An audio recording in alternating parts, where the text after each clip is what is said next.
Assalamualaikum warahmatullahi wabarakatuh. Saya Quratul Ainiyah, NIM E2019-3129. Saya dari Akuntansi Syariah 3, Fakultas Ekonomi dan Bisnis Islam. Di sini saya akan menanggapi video dari Bapak dosen Dr. Abdul Wadud Nafis LC.MI selaku pengampu dosen mata kuliah Ekonomi Makro dengan materi uang dan fungsinya. Nah, sudah dijelaskan oleh Bapak dosen bahwasanya uang itu sangat penting dalam rangka kita bicarakan tentang kelangsungan kegiatan ekonomi dalam kehidupan manusia. Karena di zaman modern ini orang tidak lepas dari uang, yang mana uang itu sebagai alat transaksi, sebagai alat tukar. Maka dari itu kita harus memahami apa itu uang, apa itu fungsi uang, dan lain sebagainya dalam perspektif ekonomi Islam maupun perspektif ekonomi konvensional. Nah, yang pertama kita akan membahas tentang definisi uang. Apa sih uang itu? Uang adalah benda yang diterima oleh masyarakat umum sebagai alat tukar dalam kegiatan ekonomi. Jadi, uang itu sebagai alat tukar bagi masyarakat. Pada zaman dahulu, alat tukar itu berupa emas. Jadi, masyarakat membeli barang itu dengan memakai emas seperti uang dinar maupun uang dirham. Jadi, pada zaman pra-Islam dulu orang membeli barang itu menggunakan emas dan perak sebagai alat tukar yang diterima oleh masyarakat.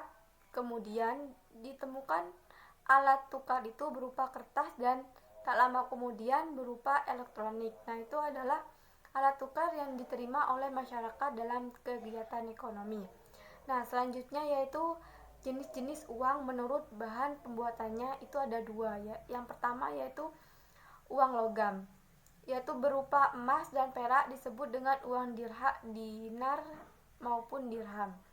Dan yang kedua yaitu uang yang terbuat dari kertas seperti uang rupiah, uang dolar, dan uang real juga dari kertas dan lain sebagainya.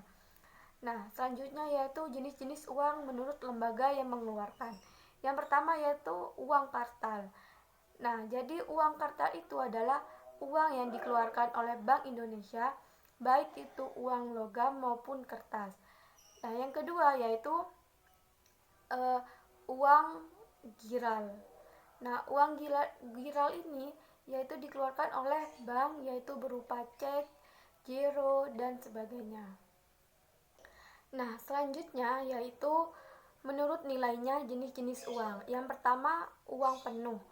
Uang penuh itu artinya nilai dan barangnya itu sama. Nah, seperti yaitu emas dan dinar. Yang kedua yaitu uang tanda. Uang yang terbuat dari kertas. Jadi di situ ada tanda misal Rp10.000, maka di sana akan tertulis. Dan yang selanjutnya yaitu fungsi asli uang. Uang sebagai alat tukar atau bisa disebut medium of change. Seperti contoh, saya akan membeli makanan, maka saya harus menukar uang dengan makanan yang saya akan beli tadi. Dan yang kedua yaitu uang sebagai satuan hitung atau bisa disebut unit of account. Contohnya yaitu seperti saya mempunyai rumah, mobil, sawah, dan ada orang yang menanyakan jumlah kekayaan saya. Yang dimaksud di situ ya seperti harga mobil itu berapa, entar dihitung, misal mobil itu seharga 35 juta, rumah seharga sekian, dan lain sebagainya. Nah, maka dari itu dinamakan uang sebagai alat hitung. Yang ketiga yaitu uang sebagai alat penyimpanan nilai atau bisa disebut valuta. Seperti contohnya, saya mempunyai mobil dan mobil itu akan dijual dan saya mendapatkan uang, maka uang itu saya simpan. Nah, itu dinamakan uang sebagai alat penyimpan satuan nilai. Nah, selanjutnya yaitu fungsi turunan uang. Yang pertama yaitu uang sebagai alat pembayaran transaksi yang sah. Yang kedua yaitu sebagai alat pembayaran utang. Dan yang ketiga yaitu uang sebagai alat penimbun kekayaan. Dan yang keempat yaitu uang sebagai alat pemindah kekayaan. Dan yang kelima yaitu uang sebagai alat pendorong kegiatan ekonomi. Nah, selanjutnya yaitu fungsi uang menurut ekonomi Islam. Yang pertama yaitu sebagai alat ukur. Nah, Yang pertama itu sebagai alat tukar. Nah, yang kedua yaitu sebagai alat hitung, dan yang ketiga yaitu sebagai alat penyimpan kekayaan. Kesimpulannya itu begini, bahwa uang ini sebagai alat tukar sah yang diterima oleh masyarakat dan digunakan sebagai alat transaksi bagi masyarakat, yang mana uang itu bahannya bermacam-macam, ada yang berbentuk logam, ada yang berbentuk kertas. Nah, mungkin itu saja tanggapan dari saya, kurang lebihnya mohon maaf. Wabillahi taufiq wal hidayah. Assalamualaikum warahmatullahi wabarakatuh.